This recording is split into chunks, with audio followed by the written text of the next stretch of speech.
Bom, vamos dar continuidade à leitura que está na página 192 do volume 10º das obras completas do Freud, tá?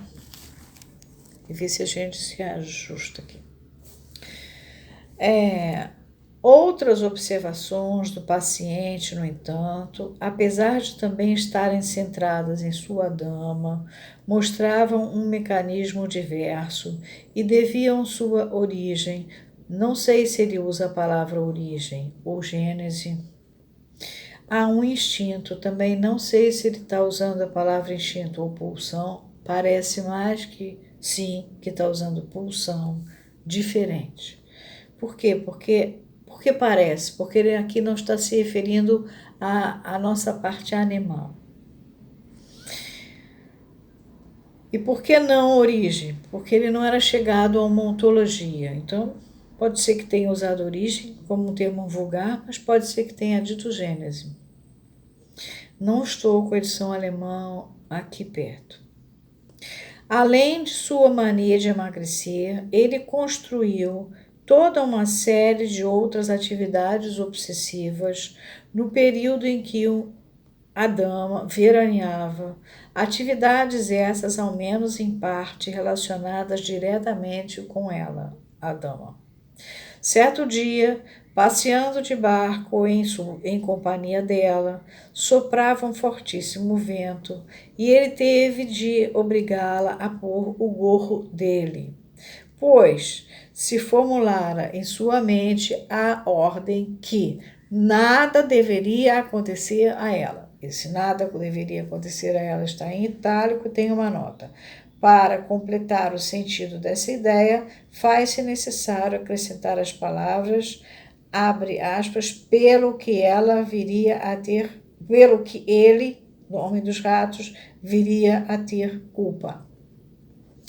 Continuando Freud está fazendo uma análise do caso aqui.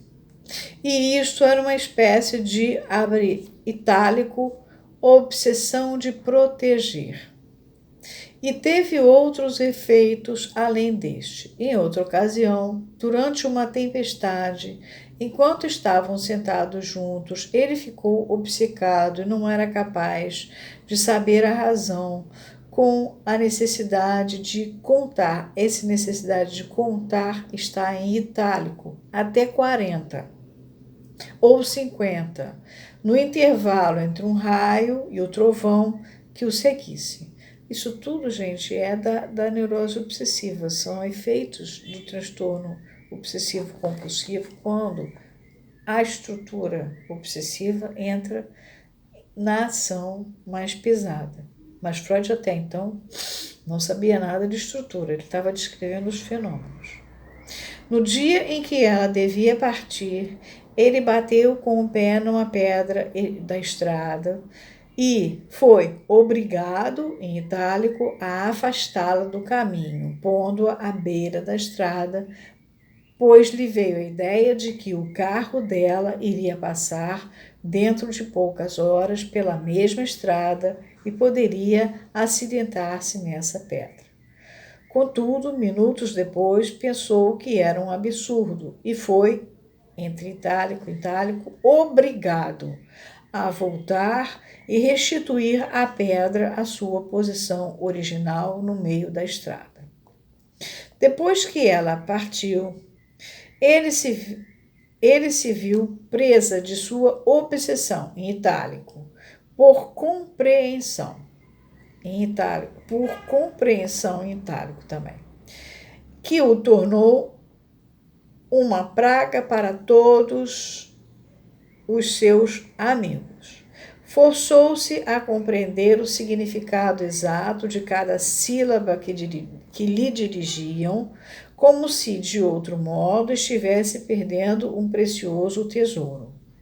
Consequentemente, detinha-se interrogando: o que você acabou de dizer? E após a frase ter sido repetida, ele não conseguia pensar que ela soara diferente ao ser dita pela primeira vez, e ele assim ficava insatisfeito. Todos esses produtos de sua doença dependiam de uma determinada circunstância que, naquela época, regia as suas relações com a dama. Em Viena, ao despedir-se dela antes das férias de verão, ela dissera algo que ele interpretou como um desejo da parte dela de rejeitá-lo pelo resto de sua presença. E isso o deixou muito triste. Durante a permanência dela no balneário de verão, houvera a oportunidade de debater a questão e a dama fora capaz de provar-lhe que essas suas palavras, que ele interpretara mal, encerravam, pelo contrário, a intenção de poupá-lo de parecer uma pessoa ridícula. Isso fez com que ele se sentisse de novo muito feliz. A mais clara alusão a esse incidente estava encerrada em sua obsessão por compreensão. Foi elaborada como se ele estivesse dizendo a si mesmo: após uma experiência dessas, você jamais deverá interpretar mal de novo a quem quer que seja, se é que você deseja escapar a uma desnecessária aflição. Tal resolução não era meramente uma generalização de uma única ocasião, mas também estava deslocada, talvez em virtude da ausência da dama, de um indivíduo superestimado a todos os outros indivíduos inferiores. E a obsessão não pode ter emergido unicamente de sua insatisfação pela explicação que ela lhe dera. Deve ter exprimido algo mais além disso, de vez que redundou em uma dúvida insatisfatória quanto a saber se aquilo que ele ouvira fora repetido corretamente. As outras ordens compulsivas mencionadas nos deixam no rastro desse outro elemento. Sua obsessão de proteger só pode ter sido uma reação. Travessão como uma expressão de remorso e penitência. Travessão outra vez a um impulso necessário, ao contrário, ou seja, hostil, que ele deve ter sentido com relação à sua dama antes do éclaircissement de ambos, do esclarecimento. Freud bota palavras em francês no meio das coisas. Ele, afinal, estudou com o Charcot e ele era chique usar o francês na época. Sua obsessão de contar durante a tempestade, por ser interpretada com o auxílio de algum material fornecido por ele, como uma medida defensiva contra temores de que alguém estivesse em perigo de morte. A análise das obsessões que consideramos em primeiro lugar já nos aconselhou a encarar os impulsos hostis do modo paciente como particularmente violentos. A análise das obsessões que consideramos em primeiro lugar já nos aconselhou a encarar os impulsos hostis do nosso paciente como particularmente violentos e da natureza de uma raiva irracional. E agora achamos que, mesmo depois da reconciliação desses impulsos, sua raiva pela dama continuava a desempenhar um papel na formação de suas obsessões. Sua mania de dúvida com relação a saber se ele havia ouvido corretamente era a expressão de dúvida que ainda espreitava em sua mente se, de fato, ele dessa vez havia entendido corretamente a sua dama e se estava justificado por considerar as palavras dela como prova de sua afeição por ele. A dúvida contida em sua obsessão por compreensão era uma dúvida dela, entre parênteses, amor. No peito do amante enfurecia-se a batalha entre o amor e o ódio, e o objeto desses dois sentimentos era a única e mesma pessoa.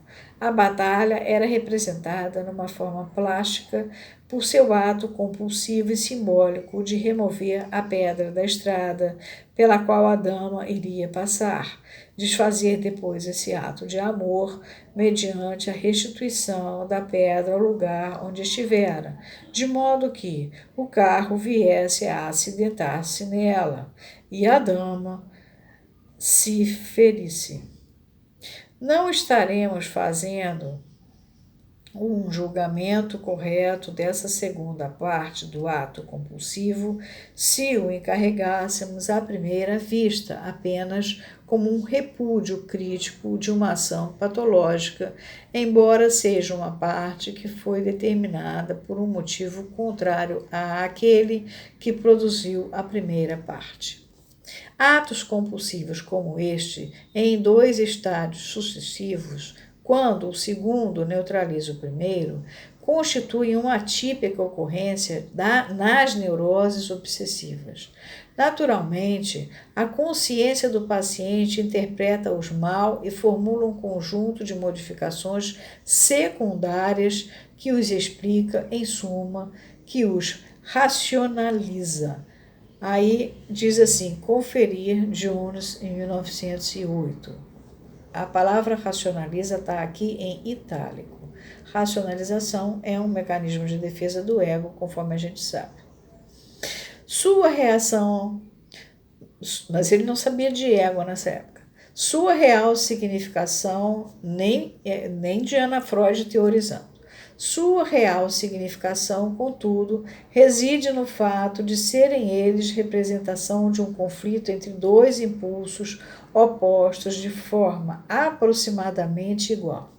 E até agora, tenho achado invariavelmente que esta se trata de uma oposição entre o amor e o ódio. Isso ele só vai conferir lá para frente, lendo Empédocles, 1934, mais ou menos. Atos compulsivos dessa natureza têm, sob o ponto de vista teórico, um interesse particular, de vez que nos mostram uma nova modalidade de método de construção de sintomas. Na histeria, o que ocorre normalmente é chegar-se a uma conciliação que capacita ambas as tendências opostas a se expressarem simultaneamente, o que é como matar 2 coelhos de uma só cajadada. Isso ele vai, em 1914, fazer em detalhes. Aqui tem uma nota. Conferir fantasias histéricas e sua relação com a bissexualidade, Freud, 1908. Isso já 1 ano depois dele ter tratado do Homem dos Ratos. Ao passo que aqui, cada uma das 2 tendências opostas é satisfeita isoladamente, primeiro uma, depois a outra, embora naturalmente se faça uma tentativa de estabelecer determinado tipo de conexão lógica, muitas vezes desafiando toda a lógica entre os antagonistas.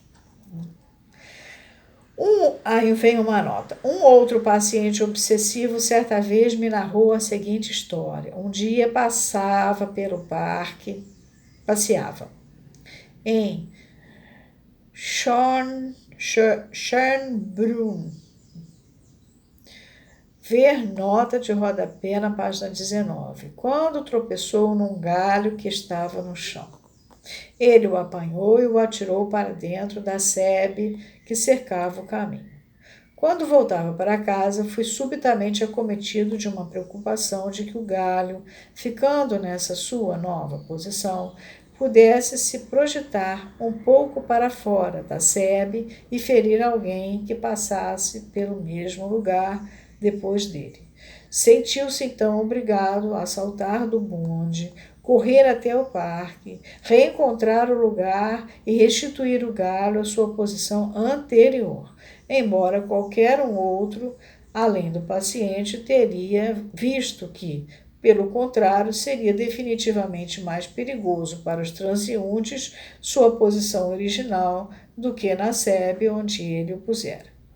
O segundo ato hostil que ele praticou, sob compulsão, ficou revestido em seu ponto de vista consciente com as motivações que realmente faziam parte do primeiro, um ato filantrópico. Eu vou parar aqui e vai ser dividido, essa segunda parte vai ser dividida em 3 partes. A terceira é a próxima. Essa é a parte onde Freud está fazendo algumas ideias obsessivas e sua explicação. É lamentável que os médicos que se formam em psiquiatria não leiam obrigatoriamente nas suas residências, não foi à toa que eu chamei de resistências, porque as residências em psiquiatria é muito raro que sejam boas. Porque eu cheguei a receber um caso que eu tratei de um neurótico obsessivo muito grave, que vinha com diagnóstico de esquizofrenia, 2 diagnósticos de esquizofrenia. E ele me apresentou até a documentação disso. E ele foi a uma analista, mostrou isso a ela é minha amiga, ficou com medo de tratar do rapaz e me mandou ele. Ele era realmente muito estranho, claro, com todas essas coisas. Era muito florido o negócio. Era um caso muito grave. Agora, graças a Deus, né, eu tinha lido Freud. E Freud a gente tem que ler, porque ele faz a gentileza de dar detalhes de tudo. Agora, é uma pena que os psiquiatras não leiam, porque esse rapaz, por exemplo, teve 2 diagnósticos de esquizofrenia, inclusive a família toda foi informada que ele era esquizofrênico. E aí a família aproveitou para avisar os vizinhos. Então, ainda por cima, bullying foi o que não faltou esse rapaz na vida dele, né? E ele, por sua vez, já estava se sentindo um esquizofrênico completo. Então, ele já se comportava mais estranhamente ainda no trabalho para disfarçar a esquizofrenia que ele não tinha. E aí ele começou a ser discriminado no trabalho. Quando ele chegou na minha carreira artística, aos 42 anos, ele chegou muito mal. Então, os orientadores de psiquiatras, futuros psiquiatras, por favor, façam ler o caso do Homem dos Ratos, ele é muito rico. E muito obrigada. Agora eu vou parar aqui.